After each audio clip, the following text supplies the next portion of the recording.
বর্ষাকালে মাছ চাষের ৫টি জরুরি নিয়ম। বর্ষাকালে এই ৫টি ভুল করলে আপনার পুকুরের সব মাছ মারা যেতে পারে, তাই ভিডিওটি শেষ পর্যন্ত দেখুন। ১. অক্সিজেনের ঘাটতি। ভারী বৃষ্টির পর পুকুরের পানিতে অক্সিজেনের ঘাটতি হতে পারে। যদি দেখেন মাছ পানির উপরে উঠে শ্বাস নিচ্ছে, তাহলে সঙ্গে সঙ্গে এয়ারেটর চালু করুন।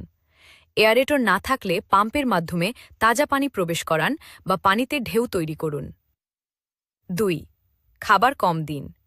ভারী বৃষ্টির পরে মাছকে স্বাভাবিকের তুলনায় ৩০ থেকে ৫০% কম খাবার দিন, কারণ এ সময় মাছের খাদ্য গ্রহণের প্রবণতা কমে যায়। ৩. বাঁধ ও জাল পরীক্ষা করুন। পুকুরের বাঁধ, ইনলেট এবং আউটলেট ভালোভাবে পরীক্ষা করুন।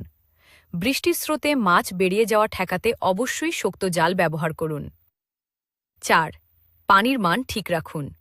বর্ষাকালে পানির পিএইচ এবং পানির মান নিয়মিত পরীক্ষা করুন।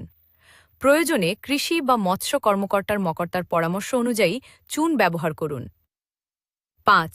মাছের আচরণ পর্যবেক্ষণ করুন। মাছ যদি খাবার কম খায়, এক জায়গায় জড়ো হয় বা অস্বাভাবিকভাবে ভেসে থাকে, তাহলে দ্রুত কারণ খুঁজে ব্যবস্থা নিন। এই ৫টি নিয়ম মেনে চললে বর্ষাকালেও আপনার মাছ থাকবে সুস্থ ও দ্রুত বেড়ে উঠবে।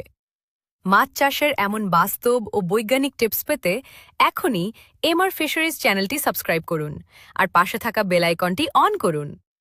কী ধরনের ভিডিও দেখতে চান আমাকে কমেন্ট করে জানান।